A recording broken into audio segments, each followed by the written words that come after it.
नमस्कार, मेरा नाम डॉक्टर राजेश मिश्रा है।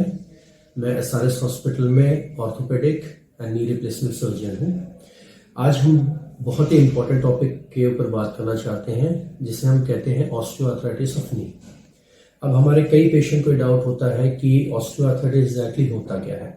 तो ये जो होता है, ये एक एज रिलेटेड डिजीज है, जो जैसे जैसे आपकी उम्र बढ़ते जाती है वैसे आपको घुटने की प्रॉब्लम स्टार्ट हो जाती है, और ये बहुत ही कॉमन है इंडियन पॉपुलेशन में। अब मैं इसके बारे में थोड़ा सा जानकारी आपको देना चाहूँगा। ये मेरे पास कुछ सैंपल्स है। जैसे हमारा जो एक घुटना होता है उसमें क्या क्या चीज़ें होती है, जैसे एक फीमर बोन हो गया है, ये टिबिया बोन हो गया है, और आप ये जो देख रहे हैं, ठीक है, ये दोनों के बीच का जॉइंट है और ये कार्टिलेज है।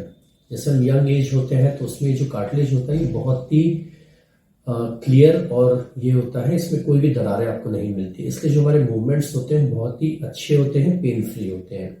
जैसे जैसे हमारी उम्र बढ़ते जाती है तो धीरे धीरे इसके अंदर का जो साइनोवियल फ्लूइड है और जो कार्टिलेज है वो धीरे धीरे वेयर एंड टेयर स्टार्ट हो जाता है। अब जैसे कंडीशंस में आपको बताता हूँ, ग्रेड 1 होता है हमारे, इसमें टोटल 4 ग्रेड होते हैं। जैसे ये एक ग्रेड 1 है जिसमें साइनोवियल फ्लूइड धीरे से कम हो गया है और आप देखेंगे कि ये यहाँ पर कार्टिलेज घसना शुरू हो गया है। अब आप देखिए, जैसे ये जो एक सैंपल है हमारे पास ग्रेड 2, इसमें आप ये देखिएगा कि इसमें यहां से भी वेयर एंड टेयर हो रहा है, यहां से भी। This is grade 2। और जब फाइनली जैसे जैसे डिजीज एडवांसेस होते जाते हैं तो हमारा जो साइनोवियल फ्लूइड है दोनों जॉइंट के बीच में, जो लुब्रिकेशन का काम करता है, वो पूरा डिक्रीज हो जाता है। जो 2 कार्टिलेज होते हैं जो स्मूथ फंक्शन ऑफ मूवमेंट करवाते हैं, उनका वेयर एंड टेयर हो जाता है। अब इसकी कंडीशंस क्या क्या है, इससे क्या क्या चीजें हो सकती है।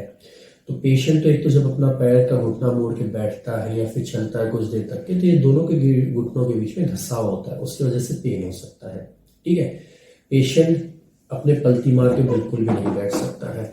सेकेंड थिंग ये होता है कि पेशेंट जब कुछ दूर तक के चलता है तो उसमें उनको पेन और ऐसा रहता है कि वो काफी देर तक के चल नहीं पाते हैं।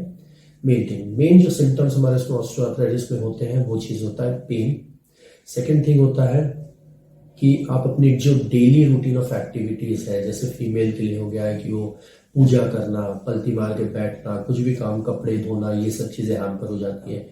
कुछ मेल्स जिनके जैसे कुछ बिजनेस है, जो नीचे बैठ के काम करते हैं, उनके लिए बहुत डिफिकल्ट चीजें हो जाती है। सेकेंड थिंग, जैसे हमारी इंडियन जो पॉपुलेशन है वो most of the time Indian toilet prefer करती है, तो उनमें ये बहुत ज़्यादा डिफिकल्ट होता है कि आप पूरा पलती मार के बैठ के उठिए, वो सबसे डिफिकल्ट चीज़ होती है। अब आप पूछेंगे कि इससे क्या क्या कॉम्प्लिकेशन हो सकते हैं। तो पहली चीज़ तो सबसे मेन कॉम्प्लिकेशन होता है हमारा पेन। ठीक है, पेन ही हमारे एक कंडीशन है जिस कारण पेशेंट बहुत परेशान रहता है। सेकेंड चीज़ ये होता है डिफॉर्मिटी। कई आपने पेशेंट देखे होंगे कि हम बोलते हैं कि आपके पैर टेढ़े लग रहे हैं, तो ये चीज़ इसमें कॉमन होता है कि जैसे जैसे घुटना एक दूसरे से चिपकते जाते हैं उनमें घसाई होते जाती है, उसके कारण उनकी गैप कम होने के बाद हमारे पैर जो है टेढ़ा होना शुरू हो जाते हैं।